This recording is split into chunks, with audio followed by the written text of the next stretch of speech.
Hello, everybody. Welcome to Rob, and I'm your host, BMR. As always, I'm joined by the Bearded One Tex. If this is your first time here, please subscribe, give a thumbs up, hit the alert bell, and share with friends.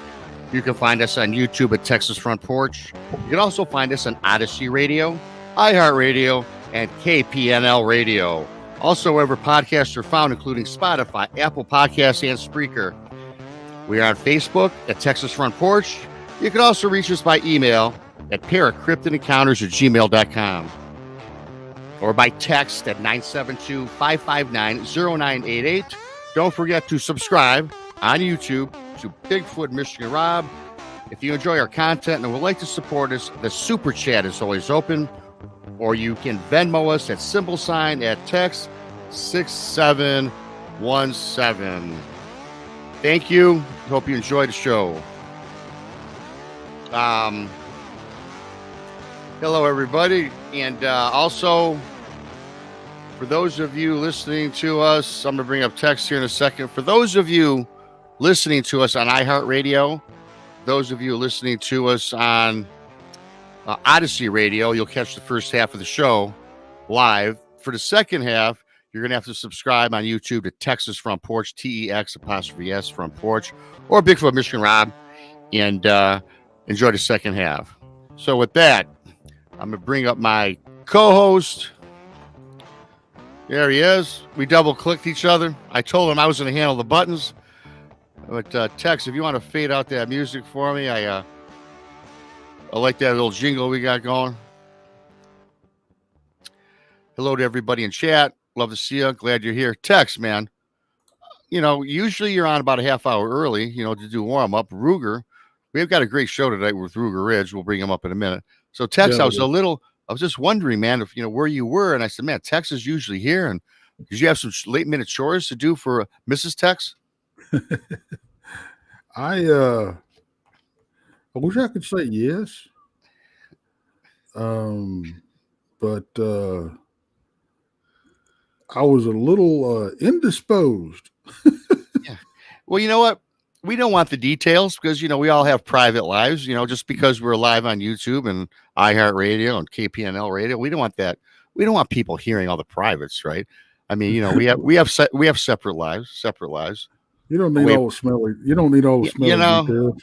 Well, there you go. You got it right there live on Brunch with Bigfoot Michigan Rob, which Tex was doing his due diligence before he came on, because if you want to go ahead and bring up our guest, Tex, so we got a great guest, and I gotta refrain from saying, I'm always going to say we have a great show, Tex, because Right. we do. We put out good quality content, but I have to admit, here's a guy that does few shows, and I've admired him from a distance, and I've talked to him in other chat shows, and I am been trying to get him on for a while now. He's had some internet problems. He's way up in the Ozark Mountains. He's finally got everything together.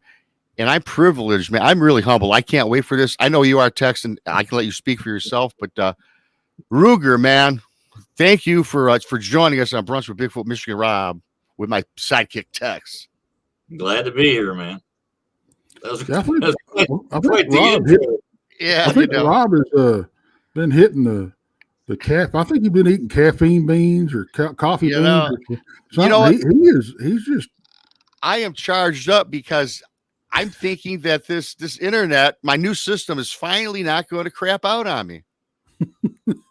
It's been a month. Yeah, I am a little bit geeked, and I am drinking a 1,000% caffeinated Red Bull mixed with Starbucks. So yeah, it's all natural. All natural though.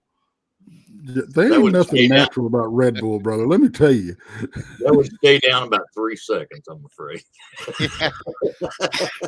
Yeah. I'm probably going to crash out. I'm going on a big sugar crash in about 20 minutes, probably. Yeah. But yeah, so thanks for coming on. Thank you to everybody out in chat and listening. So Ruger, we've like I said, I was telling you earlier, man. I've seen you around for a long time, and I know you got a lot of stuff happening, and it's man, I'm jealous. You know, I would, I, I'd give my left arm to have some of the activity you got going where you live, man. Because, Be careful well, what you wish for. you know, I'm weird like that. You know, um, but you know what? I'd be now. Let me rephrase that, guys. I would be okay if I had activity on my property if I didn't have kids or grandkids running around. That's you know. And I don't. Yeah. Yeah. So see, I'd be okay with that situation. But I gotta admit, man, I'd be kind of leery and kind of skittish if I had, you know, little kids running around and I had that kind of activity on my property. I know a lot of people that oh, they won't hurt your kids, blah blah blah, they'll protect your kid. Man, I gotta tell you, whether you believe they are an ape of some kind or whether you believe they are an ancient kind of human or primitive kind of human, they're unpredictable. Absolutely. You I know? don't trust them a bit. I don't trust any of this. Yeah, and you know too, it's not like, again, I agree with you, Texas. Like people, like we're human beings now. We can't even trust. I mean, if we're all friends, right? We can trust each other. There's either if there's other humans you can't trust, certainly. Oh I don't yeah. care what you can't trust something that's we don't even know what 100% it is. We all have our theories, right? And sure, you can call them the friendly forest giants, but hey, and I never want to bring up my encounter. I try not to keep that out of our shows, but I had terrible ones. People have had terrible ones. The majority say they've been good ones, and we'll leave it at that. But you know, yeah, we're excited, Ruger, man. If you wanna, did you why don't you walk us, take a walk back and down memory lane, and how you thought you had something going on? Okay. Before I get started, I got a couple of shout outs. I got to say happy birthday to my biggest little fan. So happy birthday, Livy. That is Sharon Guy's granddaughter. And for whatever reason, she loves our channel. So, and we'll be good if a 25-pound cat don't come through my backdrop. So just a warning that could happen at any time. Okay, so what got me started? If we go back in from when we moved here and I was clueless, there was sign everywhere. This house we bought was located in town, and they picked it up and moved it to the country because of rezoning issues. And they just cut a notch out in the woods, poured a foundation, and set this house on. And when we bought it in 07, there wasn't any yard. There were still bulldozing piles everywhere, you know. So we had to do all that work. Well, inspecting the property, you know, just going around and checking out what I bought, I was finding bows everywhere. You know, little trees just bent over and pinned down. And I got asking one of the neighbors out here who's lived here all of her life, you know, give me some history on the property. And she said, well, have you found the old house place yet? And I said, no. She said, there's an old house up on the ridge that burned. Here's the story I got. This old man and woman lived up there, and the old woman passed away. And they said the old man didn't take it very well, and he wasn't real quick anyway, but he started doing all sorts of strange stuff. He got convinced, we've got a pond, and he got convinced that kids were coming in there and swimming in that pond at night. So he hired a guy to tear two ends of the pond bank out to drain the pond. Now I've got it to where it's holding water again, but he tore the pond dam down. Then he hired a bunch of high school kids to come out and cut wood for him. So they all come out here, I guess quite a few of them, and they started dropping trees, cutting firewood and stacking it. And he called the law saying that they was trespassing and they was destroying all of his trees. Well, shortly after that, the house burnt down and he went somewhere else. So when I got here, I was finding the aftermath. You know, the pond bank is tore out. I got all these bows and all these trees that are twisted and held down by half rotten firewood. You know, I mean, there was sign everywhere. When we started making yard and all these bulldozing piles around, I was finding really nice flat rock. So I told my wife, I said, I'm going to start making some rock walls. So I started stacking flat rock and making some really nice walls. We was planting flowers around them and everything. Well, I ran out of rock. So what do? Jump in the pickup and I go to the ridge, cut me a road, go to the ridge, and I'm picking up all these flat rock. The whole time I did that, and we're talking like 4 months of pretty hard work to get this up to where it looked like something, you know. The whole time I'm up there, I'm hearing giggles, kids laughing, people talking. And I put it all off, and it sounded like a play school, a playground, you know, preschool, bitty kids. And I just told the wife, I said, them boys up the road, I don't know what their deal is on spying on me, you know, and I put it off on them. But looking back, they was 13 and 15 at the time. You know, I just blew it off. I just, you know, I was clueless. So that brings us to 2018, November 2018. And I'm scouting the woods for deer season. And I'm down there looking for tracks and scouting around, looking for rubs and scrapes and everything. And I find this log, and we had about a ½ inch of snow on it. And I find this log, and there's 2 places on this log where butt cheeks had melted the snow. And I'm like, what? You know, what is up? Now you did say butt cheeks. Butt cheeks. Yeah, there was a individual, human-like, sitting on this log, melted the snow.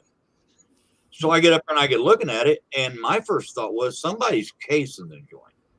You know, we're going to start having stuff come up missing.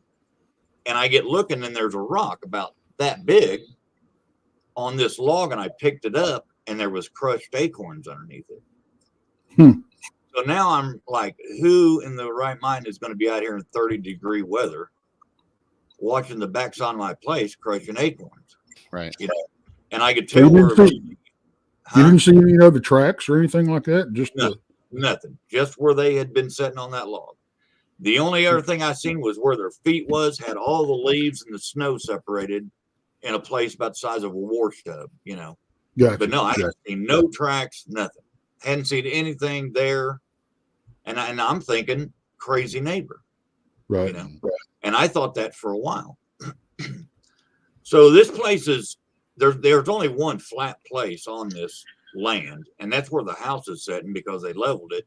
And there's a place down the woods I call Lester's Flat, and we'll get to that in a minute. But I'm in the backyard, and I'm building basically a pad somewhere halfway level so I can work on my old truck. So I'm stacking flat rocks. We got flat rocks for days, man. So I'm stacking flat rocks and concreting over them and everything else. And I've only told this story one time. And right behind me, I hear a cough. My first thought was neighbor. Yeah. And it run all through me. And I had a 22 revolver on my hip, and I yanked iron, and I started putting bullets in trees. And I knew where it came from. I was shooting over here, not here. And whoever this was went down through the woods just hauling. So I called my brother-in-law. I actually emptied the gun, reloaded, yelled at him some more, said some bad words. It was pretty bad. Anyway, I can't believe that. You wouldn't say no. Yeah, I have my moment. So I called my brother-in-law, and we tracked this person off down over the hill to a dirt road, still totally clueless. But when we got down to the dirt road, we just find ruffled up leaves here and some over here, you know, but we was on the right trail, going in the right direction. We get right about to this dirt road, and there's a barbed wire fence there, and there's a foot at the barbed wire fence and nothing until the side of the road ditch. And where they had landed, there was just gravel pushed off everywhere, you know. Still, I'm thinking, yeah, that's a neighbor, you know, totally clueless. So what size of these prints you're following? Well, they was in the leaves, you know, so you could just see just where impressions. the leaves, just where they'd been ruffled up, you know. And but where it hit the bank on the road was huge, you know, like me or you would land both feet, something like that, you know. So all this time I'm thinking people's messing with me. I'm the new guy out here in the country, ain't been out here very long. They're casing the joint, you know. Now we get to 2019, November 14th, 2019. I had a game camera set down below where my cabin is now. And by now I'm thinking we might have Bigfoot activity, you know. And I hid this camera in a pile of rocks about a week and a half before. So day before deer season, I'm ready to go tomorrow morning. And I thought, I better go get that camera. So 4:30 in the afternoon, I'm walking off the hill, and I get right into the woods, and I jumped about 8 deer over here to my left in a little old meadow. They jumped up and run down the hill toward the bottom, and I thought, well, they'll pop out down here at the cabin. So I just walked down the road a little bit and stood next to this big old white oak, and the shadow was just like this. So I'm standing in the shadow of this white oak, and them deer never show. And I'm waiting, you know, they ought to come out right down here. And for whatever reason, something made me turn my head, and I looked. And when I looked, this Bigfoot just stepped out and walked across what I call the ridge road. And it was just like that, guys. It was just gone, you know. And my first words were, holy whatever, look at you. Yeah. You know, that's exactly what I said. So now I've still got to walk down the hill and get my camera, you know, because I'm really convinced that I got something on camera, you know. Really quickly, Ruger, when it walked across, was it a towering beast, or was it pretty tall? What'd you estimate how big? At least minimum 7 foot and probably 4 foot across the shoulders.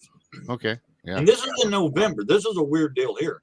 This is in November, so there's no leaves on or nothing. But what I perceived was like from the waist up. Right. It was going away from me like 150 yards over on the next ridge, you know.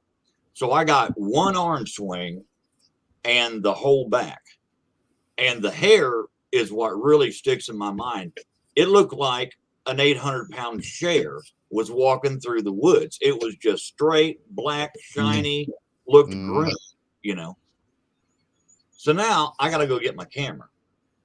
So I briskly walk down the hill, grab this camera out of this pile of rocks, and come back to the house at a pretty fast trot. Throw the SD card in, and I set that camera up in a pile of rocks, and it wasn't 15 minutes that a big oak leaf went right in front of the lens.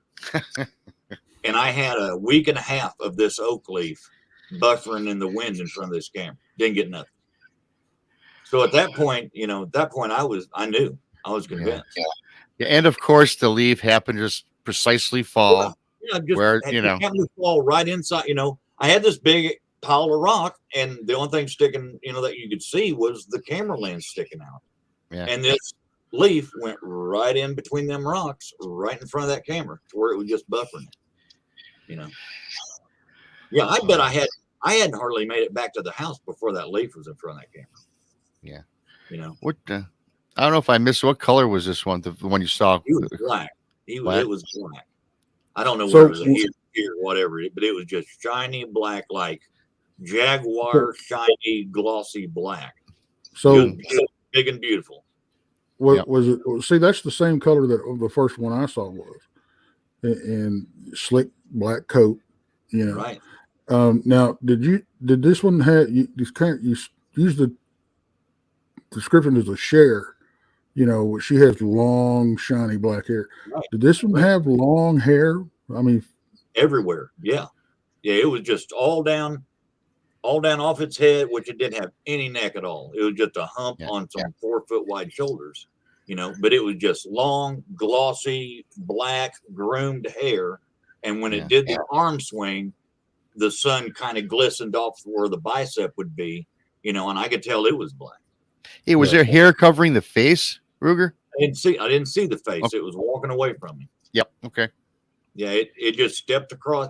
It come out of nowhere, basically, and like maybe a step and a half, come across that road and right behind a cedar tree and disappeared.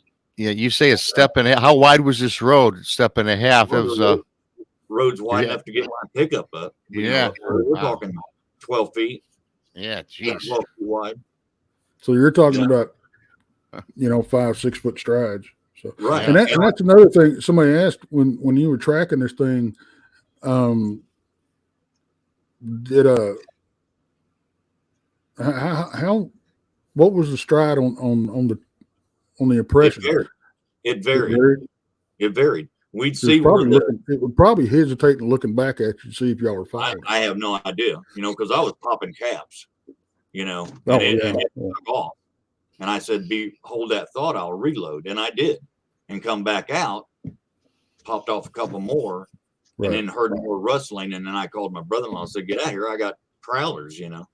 You don't mess around with people out here in the sticks. Because the county sheriff, you can call them and they might show up tomorrow afternoon if that Right. Right. I have called it. We're so far out. I have actually called the sheriff for suspicious cars or whatever, and they never show. They just don't come out. So it's one of them deals. But yeah, it was spotty. You could see where you might have 2-3 steps. Yeah. And then there'd be nothing. And then I hear 10 feet, there'd be another scuff where the leaves is parted. Now, when we got to the fence, there was one right at the fence that was tore up pretty good. And then, the imprint on the road ditch. Right. Yeah. When you're tracing, when you're tracking these critters, I've noticed that too, that, it's not a regular pattern, and I think what it is they're so damn good anyway that you're just not able to find the damn track. No, you sure can't find them here. This rock hillside is so hard. Right. Setting a post is a nightmare. It's just a rock hillside here in the Ozarks. Yeah.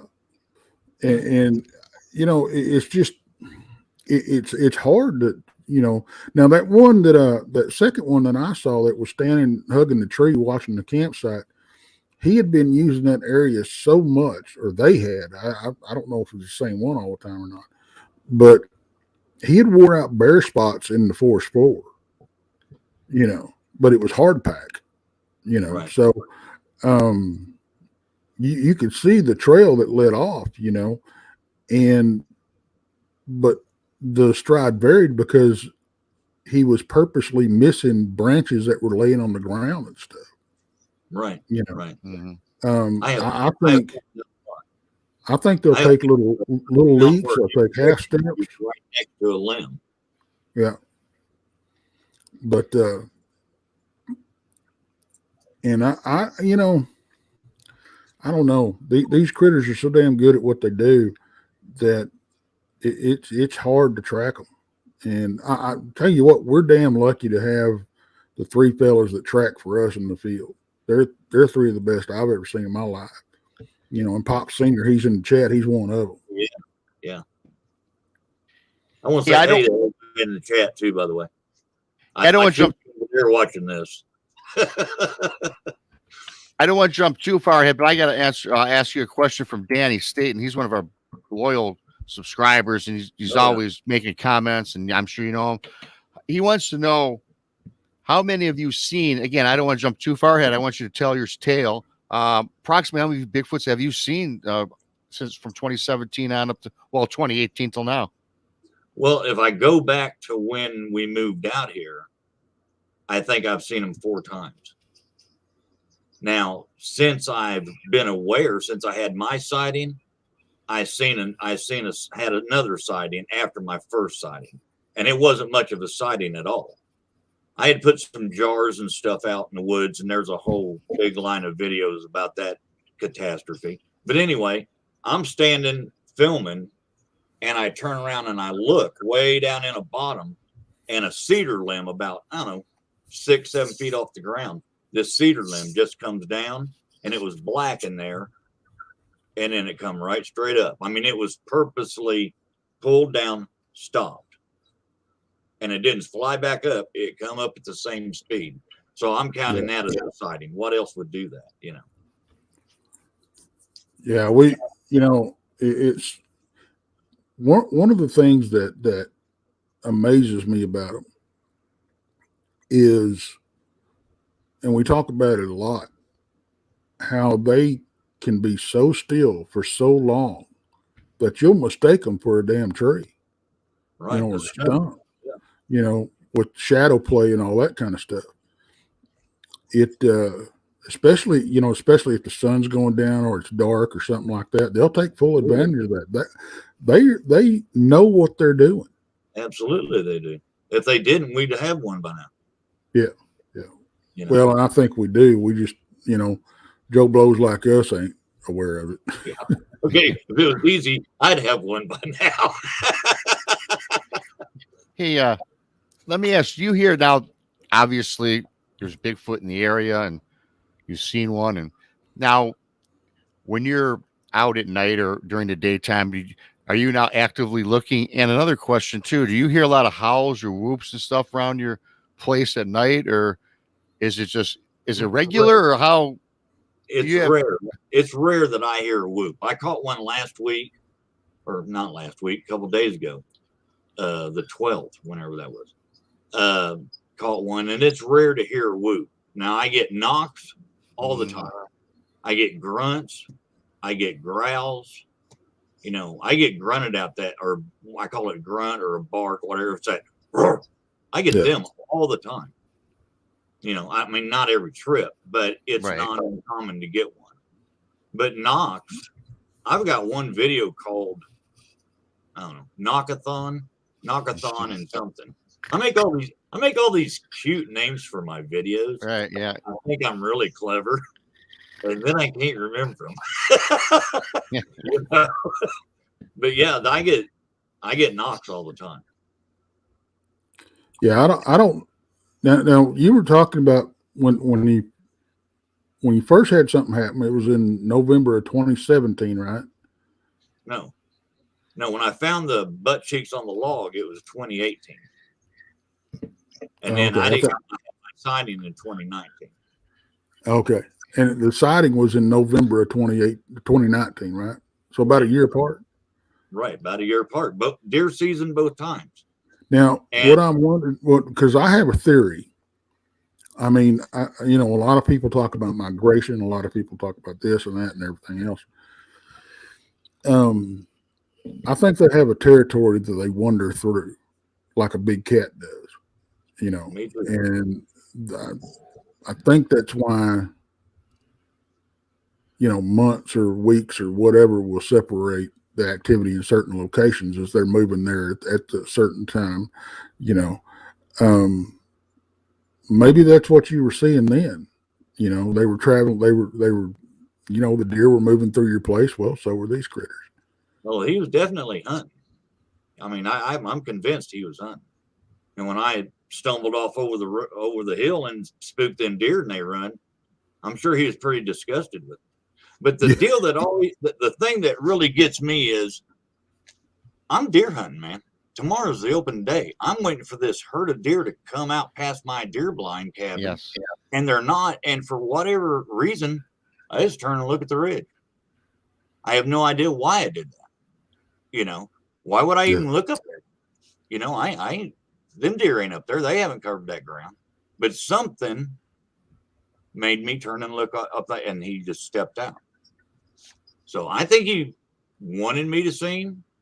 And if he did something to, you know, get my attention or whatever subconsciously, then but I had no reason to look up there, man. I'm looking for 8 deer I just jumped, you know, a minute ago to come out in the bottom there down there by Lester's Flat. And they didn't. And I'm waiting, and I turned for no reason, you know, and there he was.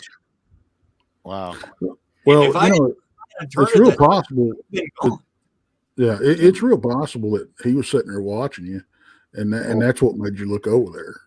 Well, yeah, could be. But I don't know. Of course, I would say it's just I'm probably going to get beat up on this, and that's okay. But I personally don't think that these physical critters that we're seeing have all these capabilities. I think it's some other kind of thing going on when you start delving into the whole, you know, paranormal side of it or supernatural side of it. I think that when I don't know if you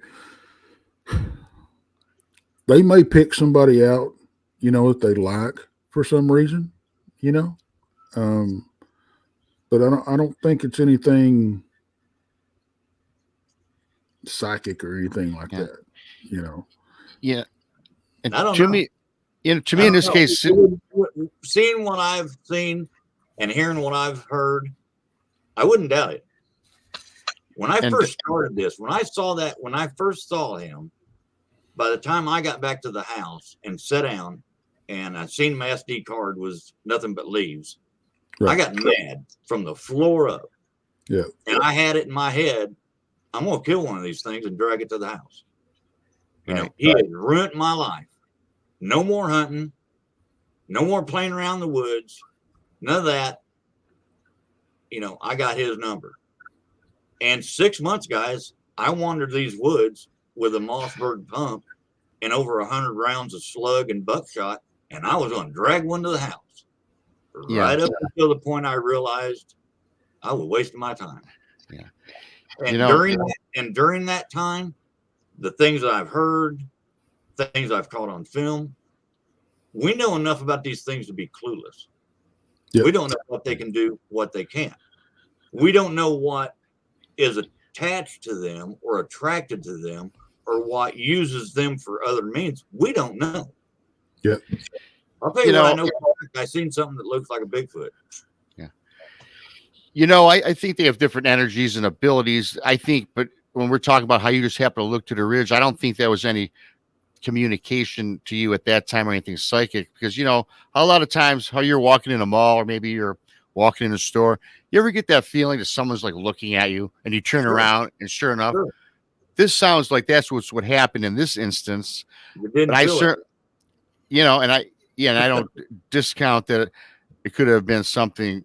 I do think that there's a different energy, right? They get on a frequency. I've heard that so many times. Years ago, not so many years ago, I wasn't a big believer in that, but now I do believe that in these different frequencies, these different energies they emit, I think that does greatly affect what we're seeing or hearing in the woods. You know, the leaves covering up your trail cam, that was not coincidence. No, something made that happen. Absolutely. And a lot of what is considered woo is just the fact that we don't understand it. Yeah. And it may not actually be them physically doing it to us, but it may be an energy that affects us in a way that's how it's perceived on our end. You know, I mean, you know, you can walk into an old house and get a feeling right off the bat. That ain't nothing but energy. You know, where's that coming from? Why do we feel it the way we do? We don't know. It's just the way we react to different inputs, you know. Yeah, it can get pretty sketchy out there because it's like you said, man. I don't know why or what is attracted to these critters or vice versa or what, but I know there's other stuff out there with them. Oh yeah, around them. I don't know why, and I don't know exactly what it is. I have my theories, but that's about all I've got to work on. Me too, exactly. Me too, exactly. You know, the stuff that I've caught on audio, I can't freaking explain that crap. You know, it's like you getting growled at. You don't hear it until you play it back, and you never heard it when you was out there, and you know, just all kinds of stuff like that. It's just, but I just now getting whooped at and screamed at, I love. You know, but I'll tell you, man, when you get screamed at, that stuff sends chills down your spine, man. You don't have to talk about being screamed at, Tex. You know that. For those who know my encounter, that was a scream, a yell, a screech, and I was not happy to see Bigfoot at that time. Was not, and Ruger, why do you think we're talking about energies, frequencies? We bring that up a lot now in the last maybe few months. Why do you think it like certain people? You could be a researcher and a legitimate researcher, 40 years, never even seen a Bigfoot. You might have seen a track, right? Maybe a broken limbs or an uprooted tree. Some people never see them. Now it seems to me a lot of the people that have their first encounter, they they have multiple. You've had 4. Now I've only had 1, but I've had other weird things I've seen since then, right? And why do you think that is? I think it has to do with the connection. And I'm not saying that they're marking you. People use that term, but I think everyone's on a different level. It's a different frequency. What's your thoughts on that? I agree totally. A lot of people who have Bigfoot activity, and I'm included in this, have also seen ghosts, UFOs, whatever. You know, I think it's an openness. I mean, I don't know. I mean, I'm open mind. I can't say anything for fact, but I think it's just an awareness or an openness, you know. I think you hit it on. I think you hit the nail on the head there, Ruger, because I think once you see something, and I don't think it really matters. Let's call it the big 3. You know, a spirit, a UFO, or a cryptid. I think when you have one of those encounters, I think it's just like you said, it opens you up to the possibility that other stuff's out there and makes you more aware of it, and you notice it. Right. You know, as far as the paranormal side of it, I think that's what the UFOs and Bigfoot are cryptids anyway, because you're kind of on the lookout for it, you know. But as far as the spiritual side or paranormal side of it, I think that kind of opens up your mind to the possibility, and that may be why people will start having, you know, these other encounters, these other experiences, because like you said, it's an openness. Because right. I mean, let's look at it. I mean, let's be honest. Most of us walk around with our head up our butt so much in our own little bubble that we wouldn't. How many times have you seen people walk into a damn sign or a wall? I mean, come on. Yeah. You know. Stop right in the I've been out in the field. I've been out in the field with people that I've been out in the field with people, but even if you don't have your damn phone, I've seen people walk straight into a damn tree. You know, you know, they just not guilty of that.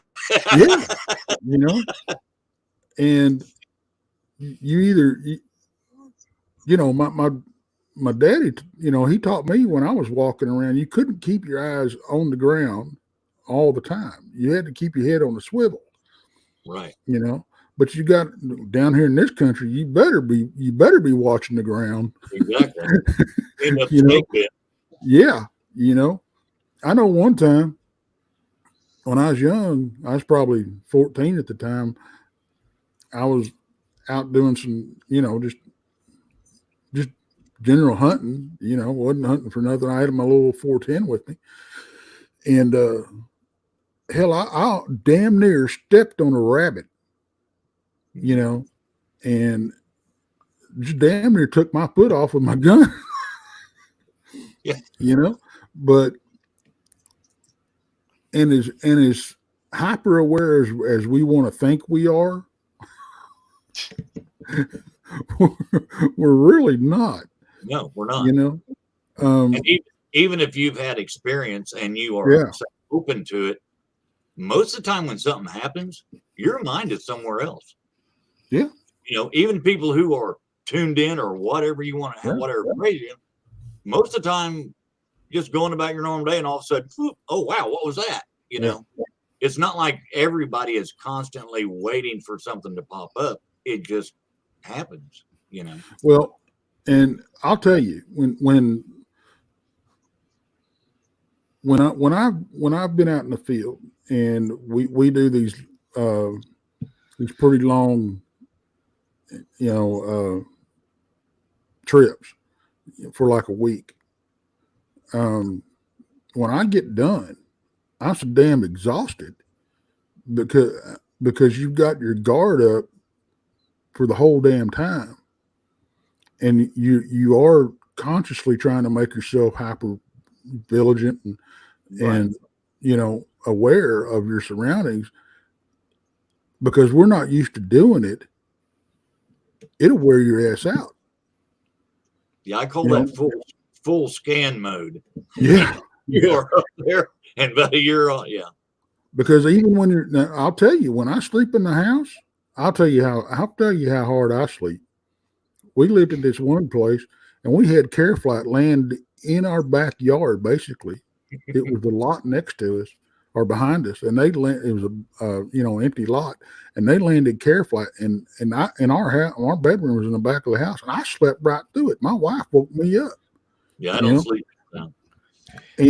But when I'm out camping or Bigfoot hunting, however you want to look at it, it's like that story I told the last time I was out and the last night I was out. Footsteps woke me up beside my tent. Mm-hmm. So you are not, when you turn your awareness level up to 10 when you're out there, you're not really, I don't think you're really sleeping that well. Not that heavy. We're just not used to. Right. We're not used to doing that. You do that in the middle. When I was in the military, you had to. A lot of people refer to it as sleeping with one eye open. Been there, done that. It's. I can't. Nowadays. That stuff will wear mentally and where you're out, because I don't think you're getting the quality of sleep that you should. And then during the day, you got your head on the swivel. You're always looking, especially when I've got other people out with me. I'm watching out for them. I'm not worried about filming anything. I'm not worried about catching anything. I'm more worried about the people that's with me, because that's my responsibility.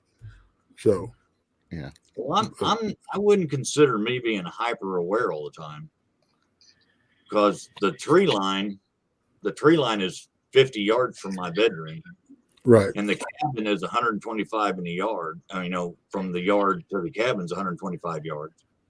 So this is all in my backyard. Oh yeah. So when I'm in the woods, I'm just strolling. Hey, Ruger, I was going to ask you too. How many acres you sitting? I mean, how big is your property? It ain't that big.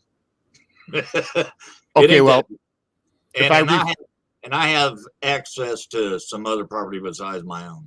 Okay, well then I'm going to refrain this a little bit, because it really doesn't matter that it's yours or wherever you go. Right. Now, Tex and Tex for sure, when it comes to structures, take it or leave it. I won't speak for Tex, but myself, when I'm looking for a structure or something, these little things, fine, that anybody could make, I get it. But have you seen anything uprooted? I mean, any giant X's or anything that would say, now, wait a minute, there's no way a human could have made that? Because there's a lot of things that we see. There could be tree fall or whatever that might form something that looks like it was made when it was just Mother Nature. But have you seen anything that maybe, something might have built something out here? Anything like that out there? Used to see it all the time. The 6 months or whatever that I was hunting them, basically, for what I was doing, I had one big X that obviously had been there a while. And when I say big, 8 foot tall, we're not talking Colorado X's, Right. And it fell down and actually got put back up. But yeah, in my earlier videos, we've got X's. I had what I called a hunting blind. There's 2 old rotten trees up there in the woods, and you can just squeeze through them.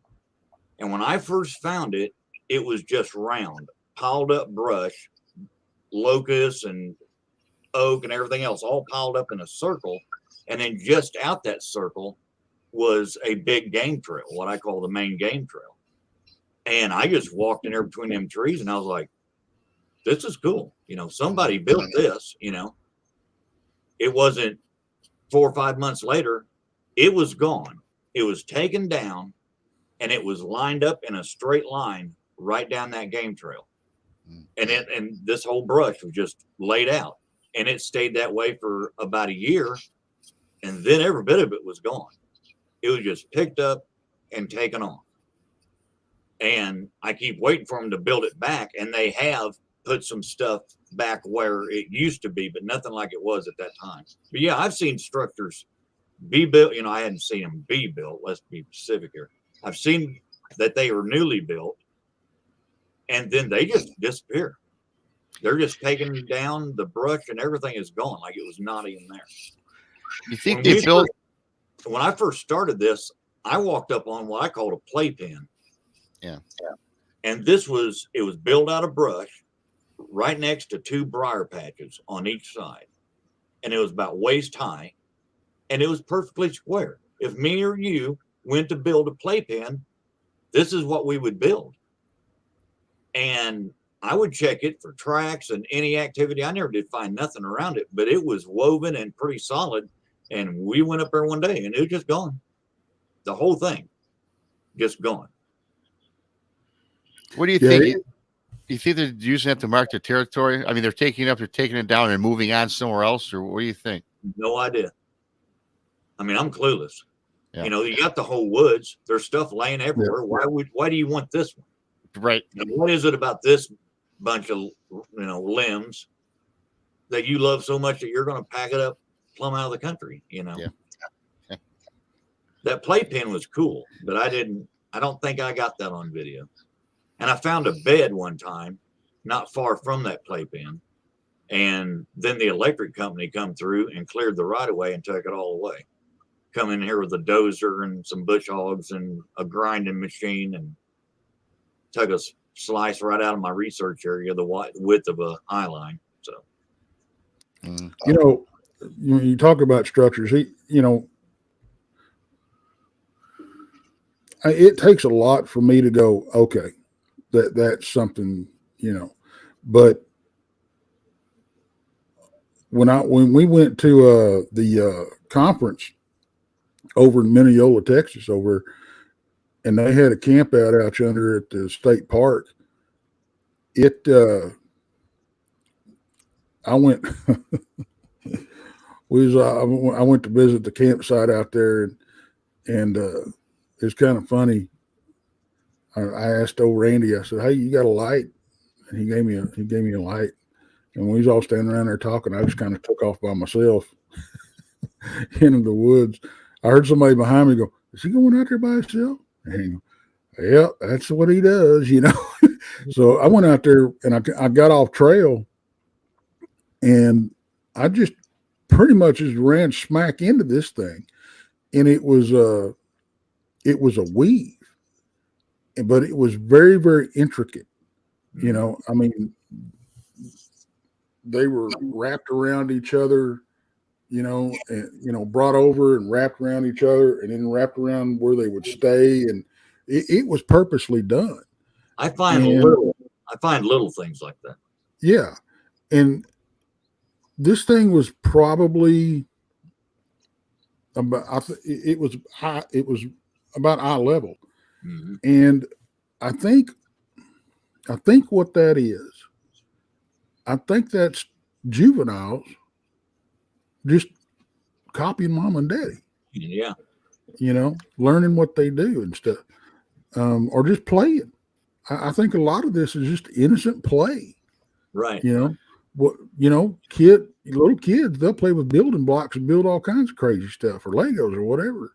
My day was Lincoln Logs, but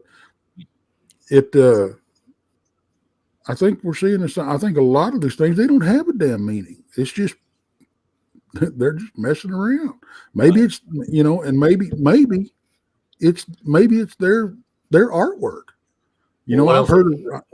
I've heard reports of, little, they'll see a structure, or they'll see a place where they've had activity and stuff, and they'll have little, stuff drawn in the dirt.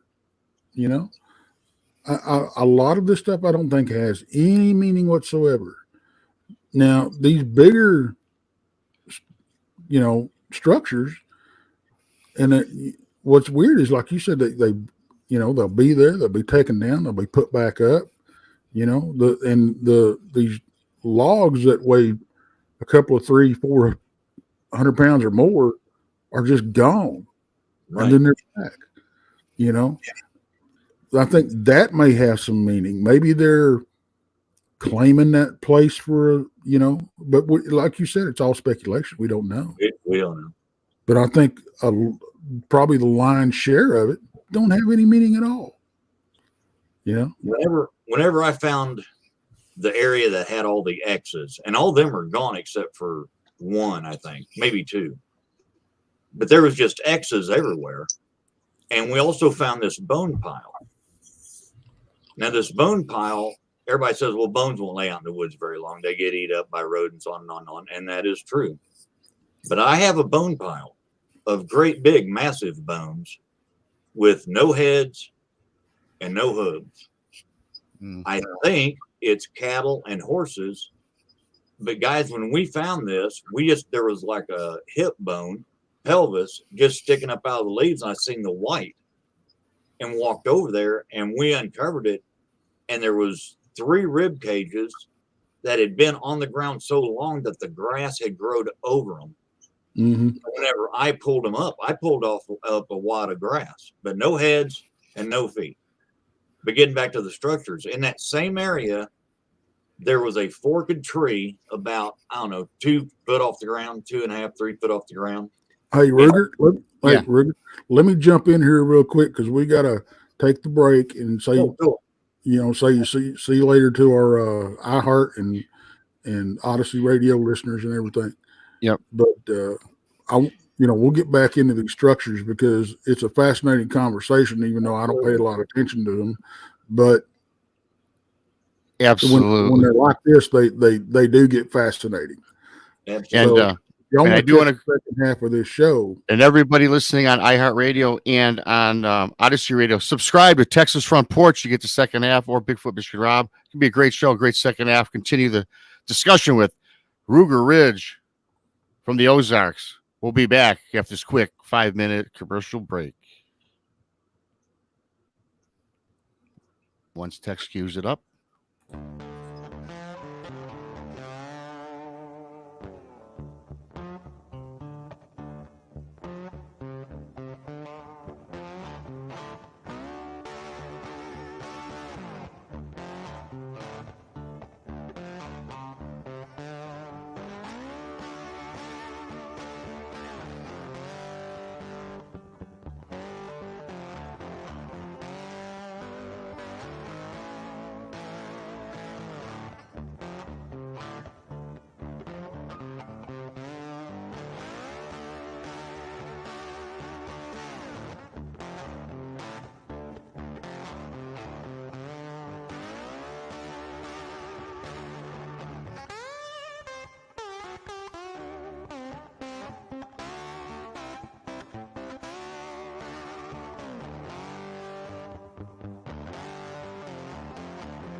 Four minutes to go, folks. 4 minutes.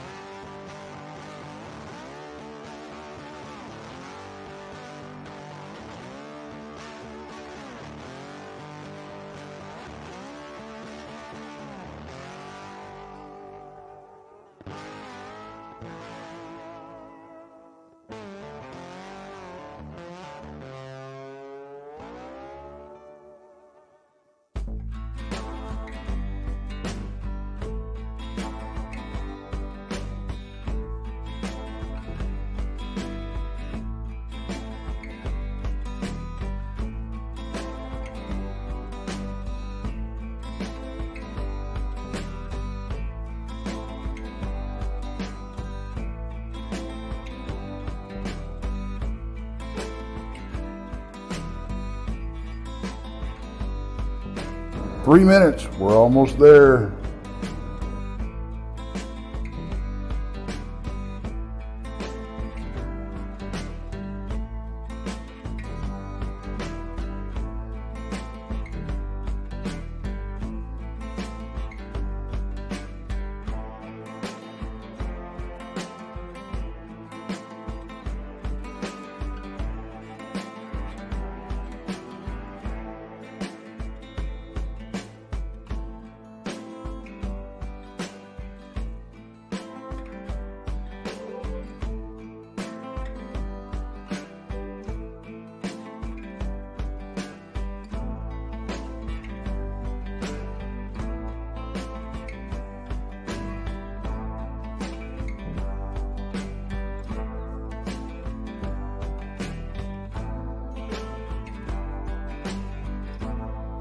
2-minute warning, guys. 2-minute warning.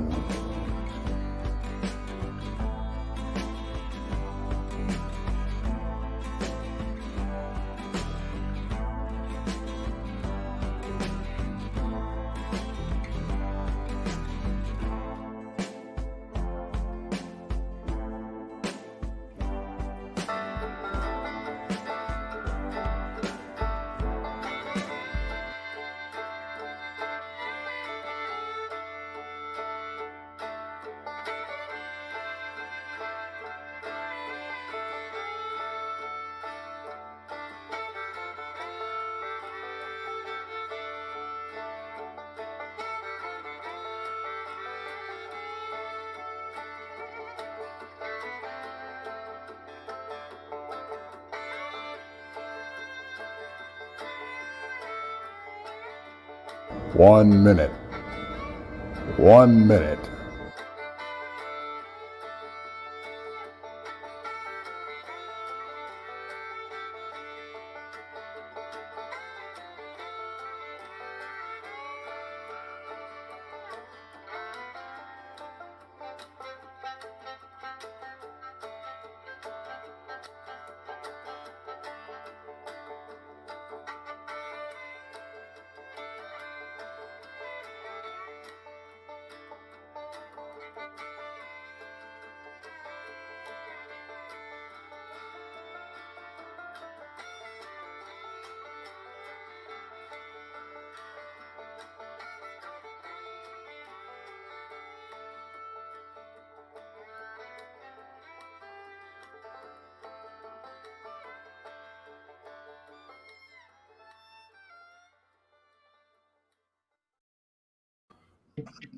All right. Hope you enjoyed that 5-minute commercial. Broadcasting our 5 shows that we have weekly here on Texas Front Porch. And I did post your link, Ruger, for everybody in chat. I suggest go over and subscribe to Ruger Ridge. He's got a lot of cool stuff on his YouTube channel. Go check him out. And what Tex, we were just talking about the structures and the interest that we have with certain ones. Certain ones, yeah, again, you don't know what they are. And we're talking about the bigger ones here, Ruger, if you wanted to pick up where we left off with Tex's ending question for the first half.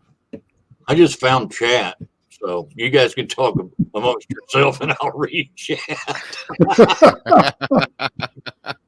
When we found that bone pile, and it was surrounded by Xers, there was a tree, a forked tree, 2.5, 3 feet off the ground.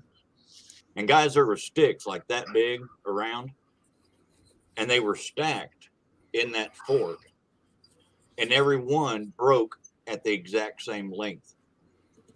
And there was probably 70 of them. And a little bit at a time, they started disappearing. And it got down to where the stack was only about that high. I mean, we're talking a stack, a foot high in the fork of the tree. And when it got down to where it wasn't very big, they was just taken out of that fork except for a few and just scattered on the ground. And they was just all the same size. Now, I got to agree with Tex. I think that's juveniles just playing. Mm-hmm. I mean, seriously, what else have they got to do? Right. I think a lot of what people call ground glyphs are the juveniles playing. Mm-hmm. I am not big on ground glyphs. Never paid them much mind. I actually have seen so many stick stacks, X's, ground glyphs that I really don't pay them any mind anymore. I mean, I walk right over stuff that, and I ain't bragging. I'm just saying, I mean, how many A's on the ground do you need to see? Yeah. When I'm in the woods, I'm looking for Bigfoot. The rest of the stuff is interesting, but I'm looking for black shapes moving through the trees. Yeah. That's my whole deal. That's kind of like secondary, And about my channel, I wanted to say this earlier. The only reason I started my channel was to have a diary of what I was finding and what was going on out here. I never expected it to go far or, have the subscribers that I have. I'm shocked that there's that many people that actually want to see what I'm doing. But it started out as a diary, and the research part, if you want to call that, which I do, if you're out in the woods looking for stuff and you're reading stuff and you're watching stuff on TV and on YouTube and you're reading about stuff, you're a researcher. I don't care where you like the term or not. You know, that's what you're doing. But I take the research part really seriously, but not myself too much, you know? So there's a lot of joking and, you know, we have toe tappers. I got to explain toe tappers. Years ago, I'd hear a song that stuck in my head and I'd send it to my nephew, my brother, a couple of friends, and we called them toe tappers. Mm-hmm. So when I started the channel, I told my wife, I said, I'm going to do toe tappers. And she said, they'll think you're crazy. And I said, I don't care. So we have toe tappers where I pull a song out of a spit tune, tell you what it is, and then you can either go listen to it or not or whatever, you know, but people seem to like it too. But yeah, I don't take myself real seriously, but when I'm in the woods, I'm definitely doing the deal, you know. And my whole deal is I want to get the next Patterson Gimlin. As crazy as that sounds, somebody needs to. And that is my goal, you know. Yeah, it would be refreshing if somebody did get that, right? We always talk about Patterson Gimlin with all due respect. I love it. One of the best videos you can see. But yeah, I'm waiting for that next shot. And it's taken when was that? 67? Yeah. Yep. It's over 50 years old. We need a new one, you know? Yeah, and I think really, I don't know. I've seen there's so many out there, and unfortunately, we've said this before. You take one, and it looks like something to you that's in there, and then everybody beats you up for putting up a blurry bush and all this kind of stuff. Right. But then if somebody gets a great picture out there, the first thing they do is say it's fake. Absolutely. Yeah. So what do you? I have a rule. It has to move or blink. Right. Period. Right. I mean, I'll tell you about pareidolia. I had in one of my videos, and I don't remember which one it was, I had 2 people send me the same timestamp, the very same screenshot. And that got me excited because it looked just like a booger. And I said, I have caught one. Why didn't I see it? 2 people sending me the same deal. This has got to be the real deal. Right. And then I got worried because everybody's watching my videos that close. But anyway, I go back and I get the original file and I bring it up and there it is. There is a booger bent over in the bushes, watching me walk through the woods, talking to myself and cutting up and stumbling and going through briars and everything that I end up doing. And I worked on that for 3 days, frame by frame, different color filters. No matter what I did, that booger was there. And I finally got it. I forget the name of it, but it's like them antique pictures. I got that filter on it and I went frame to frame and it just opened up and the brow ridge was a branch. The eyes were 2 leaves hanging and it just was gone. Man, for 2.5 days, I was convinced I had caught a booger, but it didn't move and it didn't blink, you know? Mm-hmm. Yeah. It's a lot of people don't,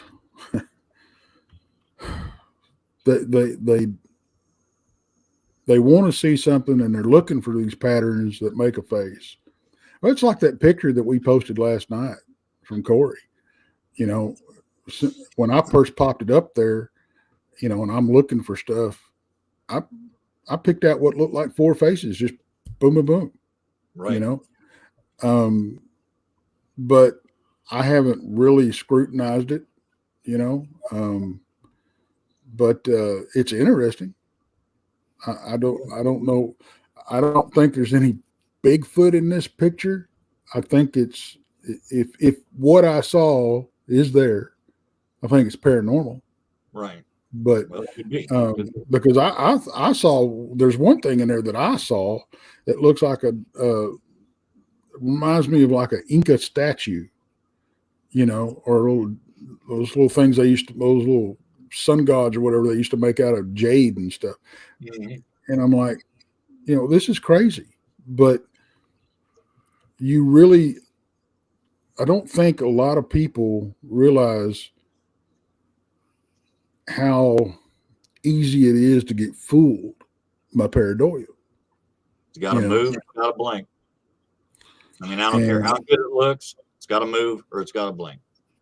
Well, it's like that photograph that I've got from North Carolina that was taken from Hawk Paranormal. Brenda Hawkins. She's the one that sent me the video, and this face just pops out at you. Brenda has sent me a few. Yeah, that are just like, oh wow. And now she first jumped into this field. She was overzealous. She was sending me pictures, and there'd be a lot of circles and everything, and I just wasn't seeing what she was seeing. And I wasn't trying to be mean, but she just, I was trying to coach her, what to look for, but you've got to be your worst critic on your own. Absolutely. And I'm with Jason, question everything. Yeah. But this one thing that I saw that she sent me, I watched the video and slowed it down frame by frame by frame. You can see the mouth open and close. Right. So that just, but this critter don't look like your average Bigfoot picture. Right.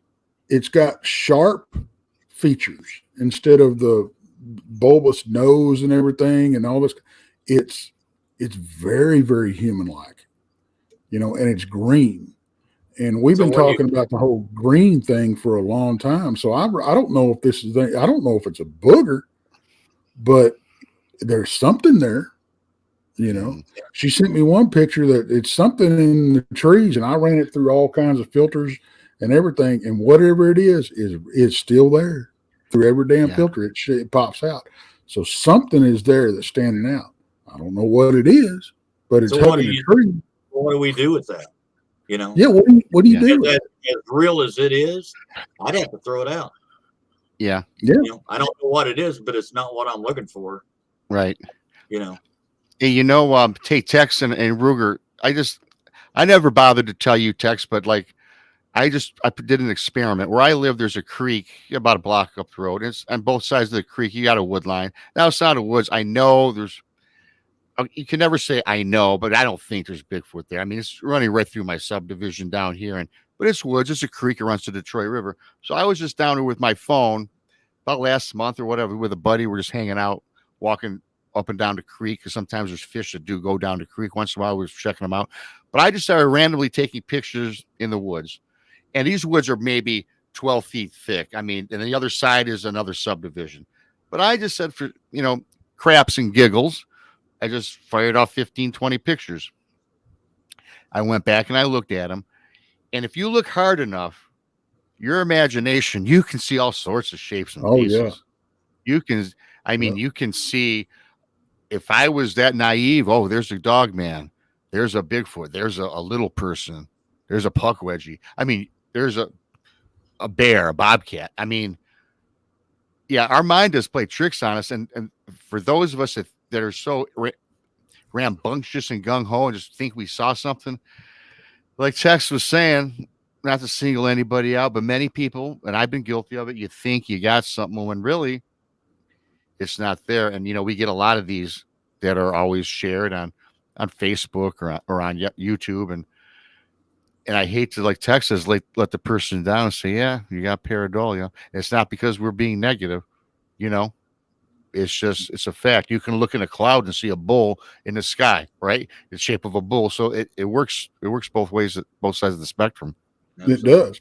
And trust me, folks, I have gotten my heart broke a lot over images, that I've taken.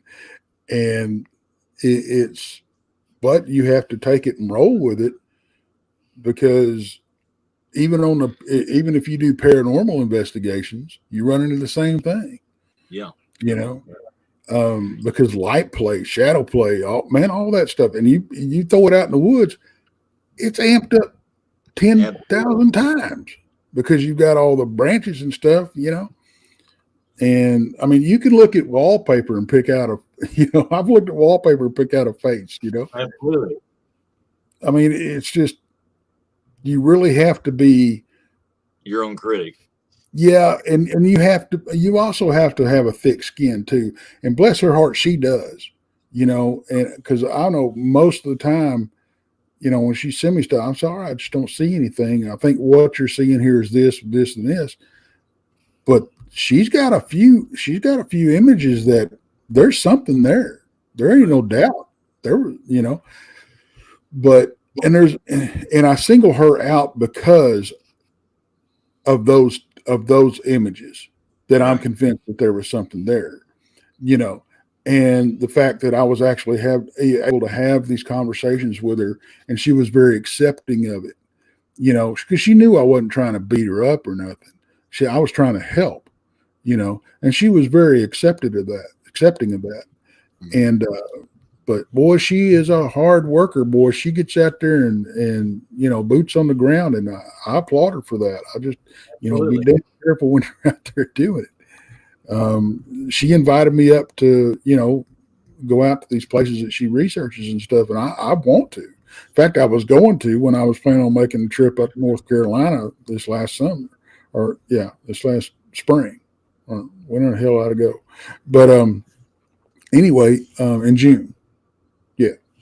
And or May, but anyway, I didn't get to go. I ended up going to Alabama instead.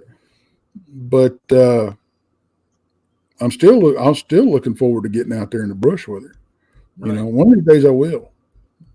But I've got a picture that I've never shown. I've got a screenshot that I got out of a video, and I call it Santa Claus because there is a profile. It was during deer season, and there's a profile. And it is the beard, the mustache, the whole 9 yards, and it's brown, sticking right out of the tree line, and the wind is blowing. So everything in this video is giving it this, except for that. And it looks just like, you know, a brown beard Santa Claus poking out, and it ain't moving when the wind does. And never posted it. I think I still got it, maybe not. You know, got to move or it's got to blank. You know, and I was going to ask you too, Ruger, keeping on the same subject, but I had mentioned about the creek where I took the pictures. Now, in this area now, it's into a bend that we call Dead Man's Creek, right? And the reason they call it is because about 20, 30 years ago, high schoolers, teenagers, they got killed over there. In fact, more than one set within a 20-year span, twice this happened. Then I thought, yeah, pareidolia. And I'm not thinking like a cryptid, but then I'm thinking, you know, this is an area where people died. Now, perhaps now I'm thinking in my head again, maybe I caught a spirit, right? I don't know that. I'm saying no. But where you're at, have you had any, you know, you've had the 4 encounters or sightings, and have you had any, you know, you mentioned EVPs and such. Have you had any high strangeness involved when you've had the encounter, or is that a separate thing with your property? Because I know you're talking about you had some anomalous objects, orbs or whatever. I don't know if you want to elaborate a little bit on that one. Yeah, everybody talked about orbs, and I've seen lights in the woods, and I always just blew them off as, you know, my eyes playing tricks on me or whatever. But I spent a night in a cabin down there one night, and not too long ago. And this light come down through the woods, and I'm thinking, okay, that's a lightning bug or something. And it come down through the woods, and it just kept getting brighter. And then it did a zigzag, and it it set on a tree. It got right on this tree and lit the whole tree up in an area, you know, 2 foot around. And I'm like, are you kidding me? You know, I'm in the woods by myself, and I'm like, okay, I've seen an orb now. It jumped off that tree, did a zigzag, and was gone. You know, and it happened just about that fast. But that's the first time I've ever seen what I would consider an orb. Now, the EVP deal, first off, on your woods by the creek, I think Yeah. these things are everywhere. Yeah. I don't care where you are. I think they are absolutely everywhere. I think they're adaptable enough to go anywhere and do whatever they want. You know, when I was a kid, I grew up in Illinois around the Peoria area. Mm-hmm. And when I was a kid, we'd build forts, and we're talking like second grade. I moved out of there when I was in second grade, but we'd build forts in just like the hedges around City Hall of Peoria. And us kids, we'd lay in there all day long, and nobody knew we was there. Walk by us all the time. You know, set up shop, sit there, be quiet, never get seen. You know, but these EVPs, this morning, I was going through old videos of mine.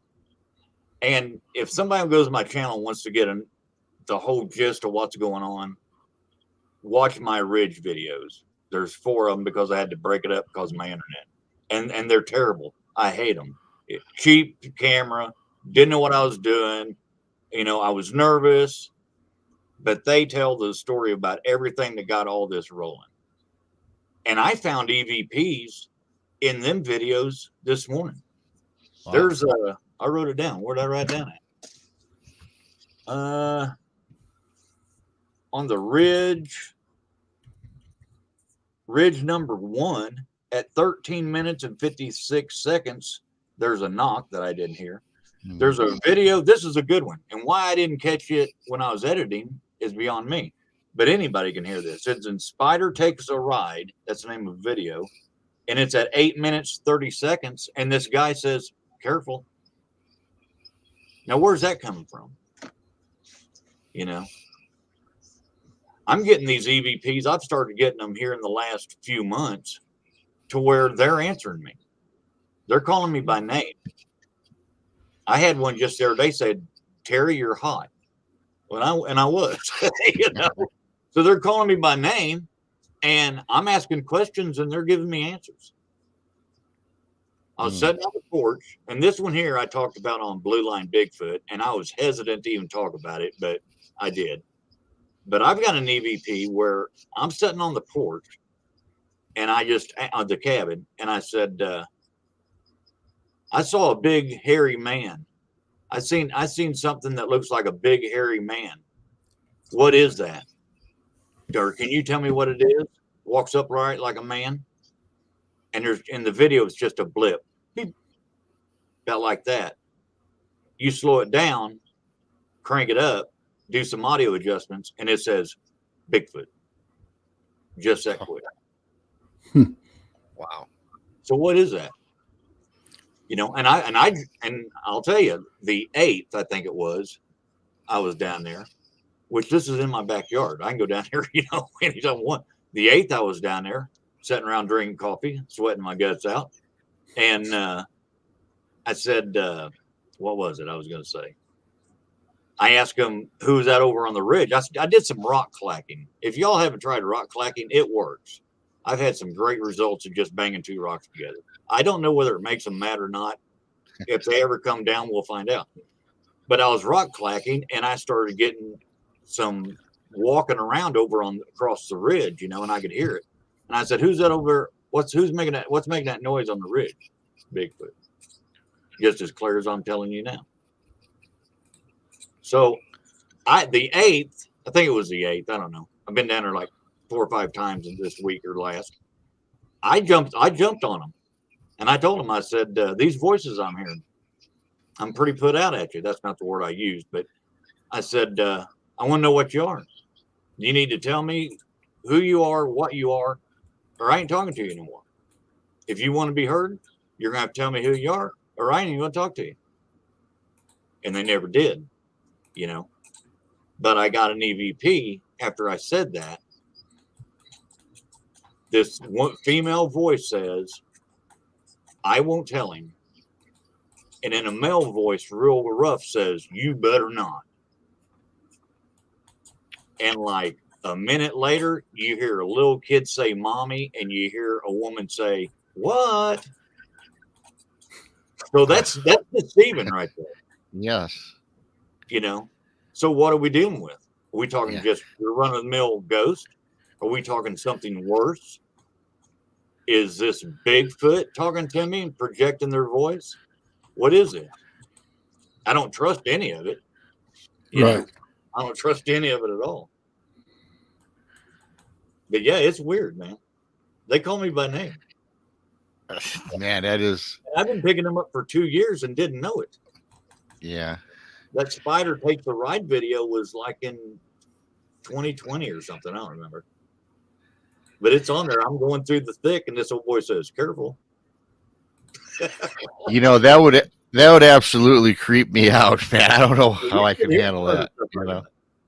The Bigfoot EVP, I had a video, and it is pushing trees, EVPs, and leaving these. See, I told you, I make up these really cool names Yeah, right. videos, and then I never can remember them. Sounds like a rap. Yeah, exactly. And Ghost Magnet 81 is always in chat on the portal. She sent me a message and said, "Hey, I caught something here. I want to send it to you." And I said, "Send it."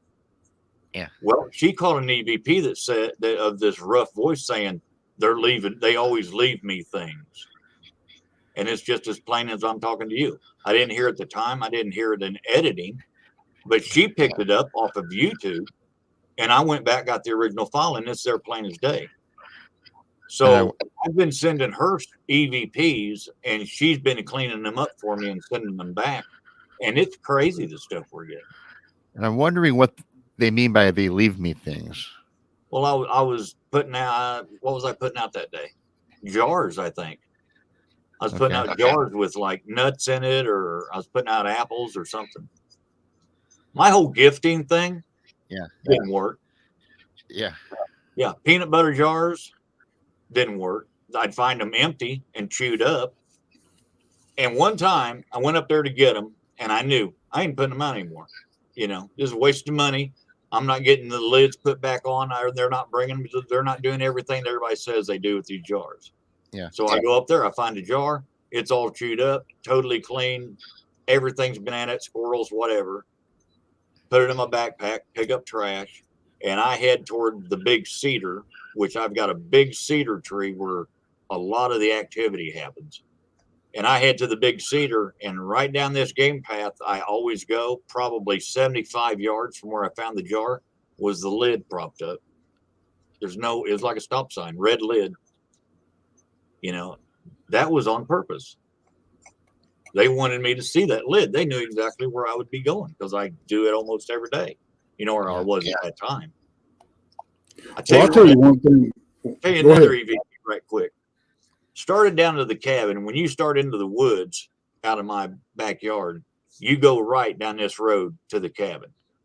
Well, there used to be a road that went to the left. And I got right there, and for whatever reason, I decided I was going to go this way, circle around the cabin, and come in the other way. So I stopped, and I'm filming to see if there's any deer or whatever. And I start to make that left instead of right, and this EVP says, "Take that path." So I go down that path, and I'm busting through the brush because it's all growed up. I don't normally go down through there. And this EVP says, "You're on the wrong path. Where are you going?" We're talking complete sentences in real time, addressing what I'm doing, and sometimes call me by name. Yeah. Now, I'm a pretty simple guy, you know, and in my world, there's just black and white, good or bad, whatever. And this ain't good. There ain't nothing good about this. You know, I don't think this is our friendly little Sasquatch just chatting. You know, you know what? I don't know. I don't know if it's all bad. I don't trust it.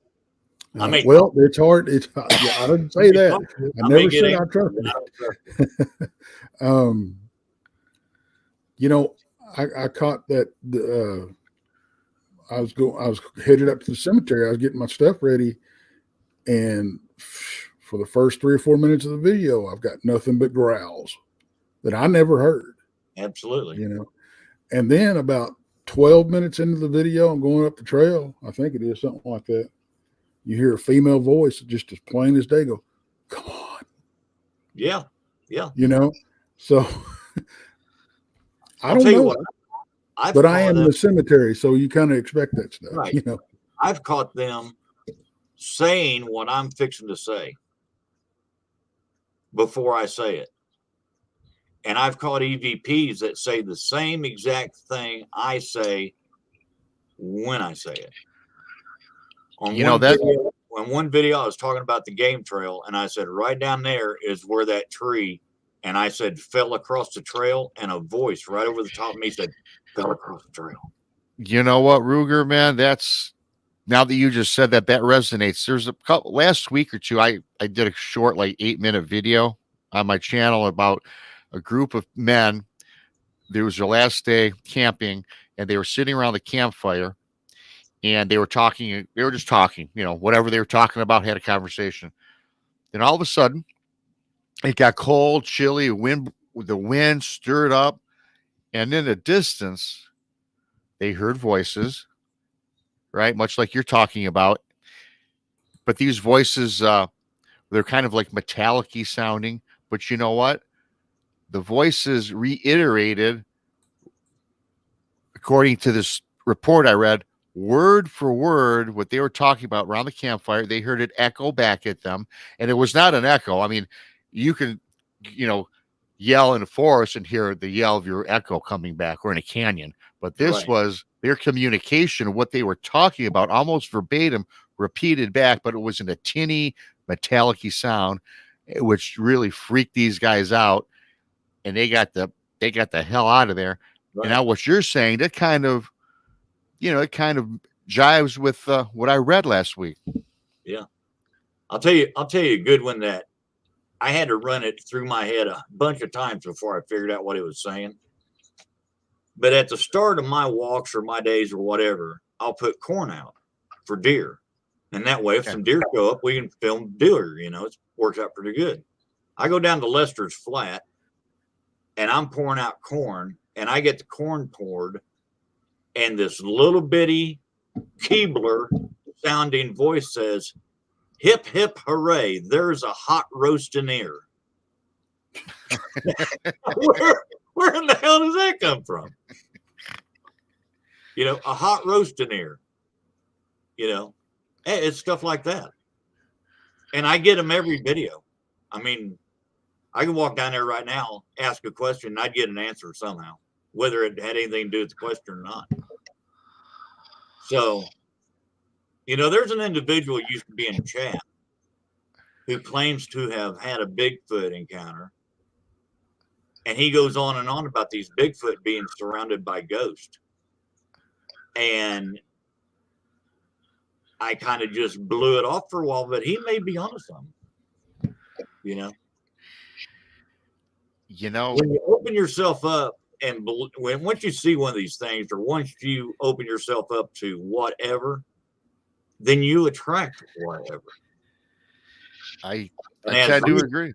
As researchers, we need to really watch our stuff in the woods, because you don't know what's going to come up, physical or spiritual or whatever. I stay prayed up all the time. When I leave the house and head to the woods, I'm praying till I get to the tree line, and I'm praying as I walk out. I have a very strong Christian faith. I am not worried about any of this affecting me because of that, you know. But it is what it is. You know, if you're going to talk Bigfoot, and you're going to talk structures, and you're going to talk, you know, this, that, and everything else, disappearing and everything else, if you're picking up EVPs, you got to talk about it. Yeah. You know, you can't pick and choose. Right. We're all in the same boat here. You know, if you hear a knock and then you hear a voice say, yeah, that was a knock, fairy, then you got to report that too. You know, it just comes back to, like we talk about a lot on the shows, all the shows, a lot of this stuff. Maybe a few years ago, I didn't think much about it, and I didn't have as much experience or whatever in talking with certain researchers or experiencers. A lot of this stuff's all connected, and I think once you're on a frequency, you're on a frequency with everything, I do believe. Right. Let me tell you where the paranormal started for me. 2nd grade. We was living in Peoria. My brother, my sister, my mom and dad. And we moved into this big old 2-story Victorian house. And it was the first time we all had our own bedroom. Everybody was excited. Well, my bedroom was long and narrow right off the living room. And there was a closet that connected my room to my parents' room. No closet doors, just a blanket hung up, over each side. I'm laying in bed one night and I get totally creeped out. Now I'm in second grade. So what am I? 7 or 8? Yeah. And out of this closet comes what I know now as a shadow person. Just whoop, there it is. And it starts running down this long bedroom, just absolutely hauling the mail and not going anywhere. He was in full motion, just as hard as he could go, and barely making it to my bed down this long bedroom. Well, when he got pretty close, I was out of bed around him and in bed with mom and dad, and that's how it started. At night, I would have this shadow person pop out of this closet, and then I had a full-blown apparition that walked through this house any time of day, night, or whatever, and I was the only one that could see him. We'd be sitting watching TV in the living room, and this dude would come out of my mom and dad's bedroom and walk right straight through the living room, into the kitchen, down the basement steps. And I was the only one that could see him. It got so bad that I would leave to go to school, and this guy would be leaned against a lamppost, telephone pole, across the street. And I'd go up one side of the street, and he'd walk up the other. And this is second grade. I had 3 blocks to get to school. Whenever I started getting close to school, I hit high gear, man, and I cut it across the street and right into the school. And when school was over, it was the same thing all the way back to the house. I was in second grade. I was in a classroom, and if anybody wants to look this up, I don't know why you would. It was Greeley Elementary in Peoria, Illinois. And my classroom was on an alley, and they had these big old long windows that went down this alley. And I'm in class, and this dude walks down that alley, and he's just walking like he's going to town, and he gets right parallel to my desk and just give me the look. This is broad open daylight. I'm in school. They was just about to lock me up. And that's how it started with me. Wow. And when we moved from there, we moved out in the country to a trailer court. I'm a trailer court kid. Yeah. And it just followed me, and it followed me my whole life. I can walk into a building and like, yeah, this ain't right. This is not right. When I was stationed in Germany, our post where I was stationed was a German post during World War II. And it was disguised as a hospital, but I just heard a voice. You guys hearing that static? Yeah, I do. Yeah. Anyway, it was a German post, and it was a retreat for officers. Had 2 great barracks, big barracks that we stayed in, and had 2 great big mess halls and basically a nightclub for the Germans back then. They had escape tunnels that run to all these buildings underground, concrete tunnels. And we had one that popped right up in our motor pool, our motor sergeant. And we had ordered a bunch of parts that we needed, but we wasn't supposed to have on hand. And I said, we'll hide them in that tunnel. So we started piling parts in this tunnel, Well, one Friday night, Friday evening, this guy that was under me said, I'd like to go through them tunnels. And I said, be here tomorrow morning. And there was 4 of us went through them tunnels. And our plan was to make it to the mess hall because we wanted to steal one of them great big military hams that come in that silver tube that were so good. Yeah. They were killer. And I'm thinking, if we can get to the mess hall, we can load up 3 or 4 of these. And when they send us to the border for a month, we'll eat good, We went all through them German tunnels, and it was hard on me. It was bad hard on me. And I was right up front, flashlight, and you'd pop into a little concrete room, and the air would be so thick and the creep factor so bad you could hardly breathe. And me and another guy, he was kind of picking up on the others. He was clueless. They had no idea. But as soon as I popped into this concrete room that's probably 50 feet underground, it was like some bad juju happened here, babe. And it's followed me my whole life. It's got me out of a lot of bad situations too. I was in Amarillo, Texas at the Petro truck stop, drinking coffee one morning, trying to get my head straight. And I got up and something told me to turn around, and I turned around and here's two guys down the restaurant stood up at the table. And I went over, paid, went into the gift shop, and they was following me the whole time. And I thought, these guys are going to roll me. And this is like 9 o'clock in the morning. And I said, these guys are going to roll me, So I kind of did zigzags through the gift shop, and I looked at CB radios, and I looked at this and everything else, and I kind of got some distance on them, and I ducked it into the game room where all the pinball machines and all the games are. Do you remember that old game pole position where you sat in that car and you let that do you? Yeah, fortunately. Went into the game room, jumped in pole position with this guy, rode my arm around him. I said, keep driving. 2 guys are trying to mug me. He said, okay. And he steady driving. The guy come in that game room, looked around, didn't see me, and right down the hallway towards the showers, And I said, thanks, bud. And he said, no problem. And out to the truck I went. But yeah, it's, so it's a good thing to have sometimes. Yeah. You know what? I've had that happen a lot in my life too.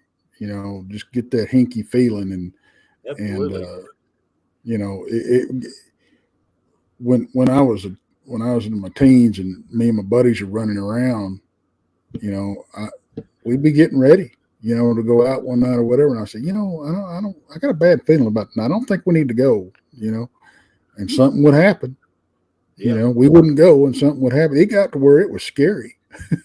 It was creepy. Come home a different way, and then there was a big wreck over here, Yeah. So, it's, I don't know. Yeah. I don't know what's, and I always, and I've said this 1,000 times, you've heard me say it, I just call it listening to my gut, Right. I don't know what it is. People tell me I'm sensitive, and I guess I don't know. Well, you probably are, Tex. You really are. I don't. To an extent, I think everybody has the ability, especially like people like I said. I don't want to sound redundant. If you've had an experience, you're more susceptible. I always talk about that frequency thing.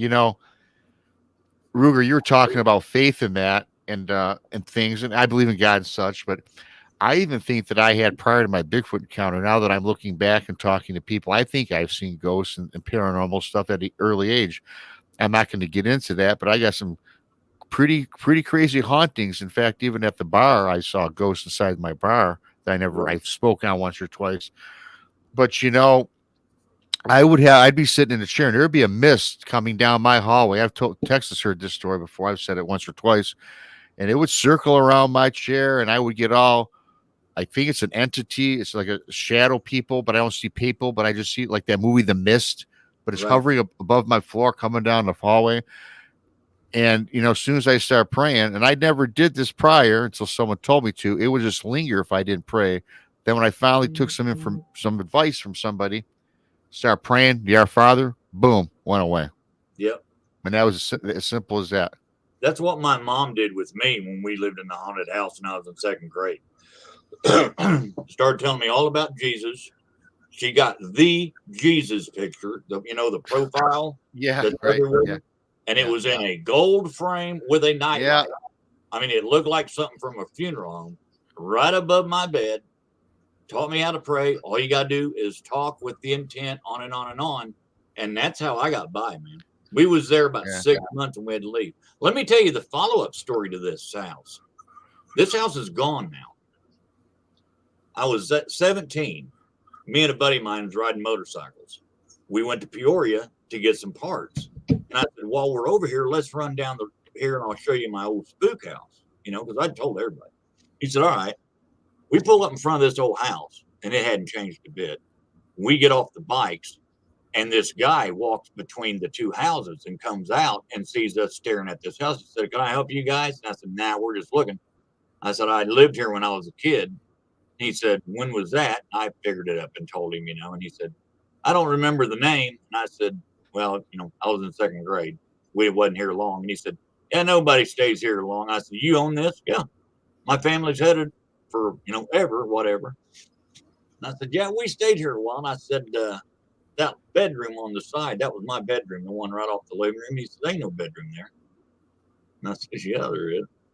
I said, "You're right out of the living room, long, narrow room." "Oh, well, nobody uses that for a bedroom." And I said, "Well, we did."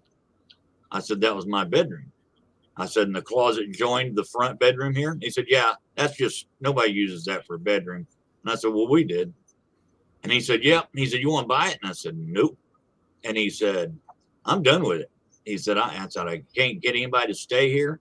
He said, "I went all through this, all new sheetrock." He said, "We put floors down. I had it looking good." And he said, "And I rented it to a family, and they was here about, I don't know, 4 months." And he said, "That closet you're talking about," he said, "I redid that whole wall and sheetrocked over that one opening." And he said, "It was great." And he said, "One night that guy well, that ain't the word he said, but he said, and he tore that closet out with a chopping axe." I said, "Imagine him, you know." So Yeah, there's something at that. There's something at that house, that's for sure. Absolutely. The house was on. It's not directly on the corner. There's a building on the corner, but it said next to this building on the corner, and it was on South Adams and Voris in Peoria. Voris. Like Jason Voorhees almost. Yeah. Remember Well, that guy? what might be interesting is to see if you can find any history on that house, if anybody died or. I have tried. I have researched that address. I went through census reports. I found copies of census reports from the Peoria Historical Society. Yeah. And they run up to like 1902, and then they're missing for I don't know how long. No, I have researched that house a lot. Since the internet come out, man, I was all over it. I can't find nothing. Interesting. Now, there's a house that is the exact same house, but in reverse on up the street, where our porch, when you walked up the step, our porch was on the left. This exact same house, but its porch is on the right. And that's the closest, that's the closest house I've found that's even built the same way. But yeah, I tried to research that house and just, there ain't nothing out there. I always hate to talk about things that I know about that happened to me, and I'm not going to tell the story, but, I believe in all that. I tell the story about a ghost in my brother's house 15, 20 years ago. He bought a house, brand new subdivision. I'm not going to get into the whole story, Ruger, but a lot of people have probably heard it. It was haunted. Okay. We've seen a little girl walking around, look like my niece. Long story short, my brother did some investigation, and sure enough, this subdivision was built on an Indian burial ground where about 120 Indians were massacred. And my niece would see this little spirit. It looked just like her. I saw the spirit. My mom, my brother, my sister seen it. And this spirit spoke to my niece and said, "Hey, that the white man killed him, wiped out their family many years ago." And my brother found that out because he researched it.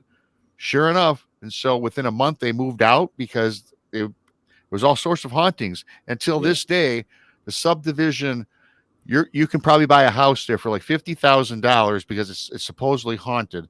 I mean, I know their house was haunted, but this whole people don't live there more than a year or two, and they keep homes because of what's going on.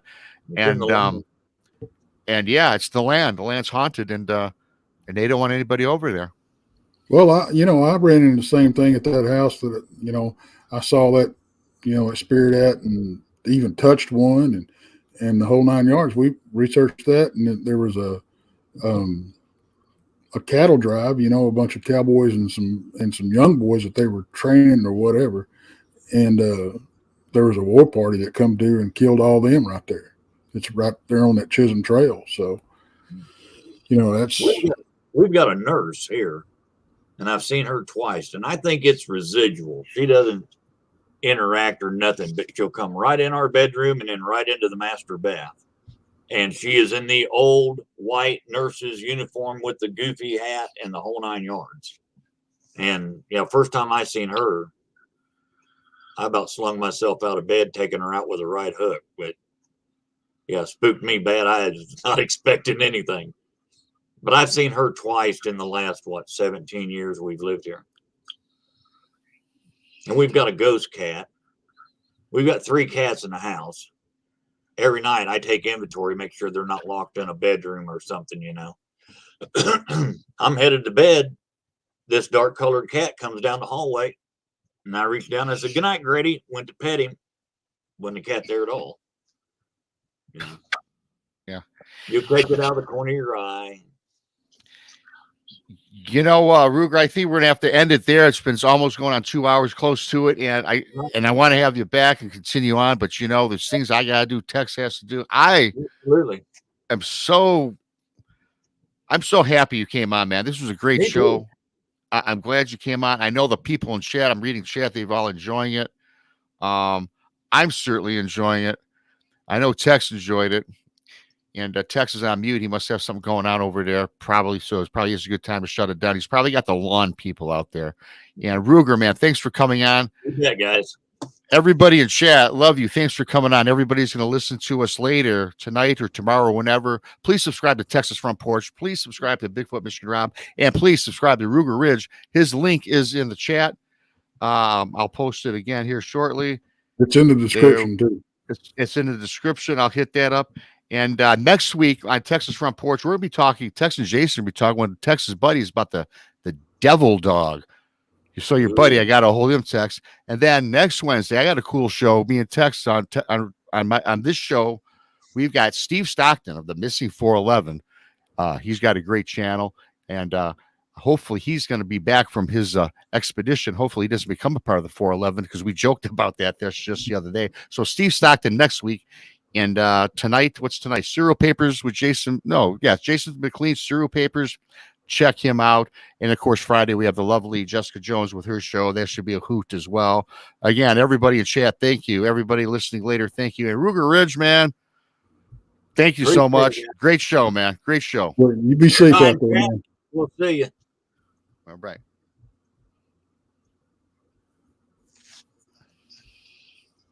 Push the button, Tex. I'm working on it. That's why I was muted. My mouse died on me. And I'm like, oh, okay. Dragging things all over the screen. And I'm like, good grief. MK Davis, August 4th. I just heard Strangeland. MK Davis, August 4th.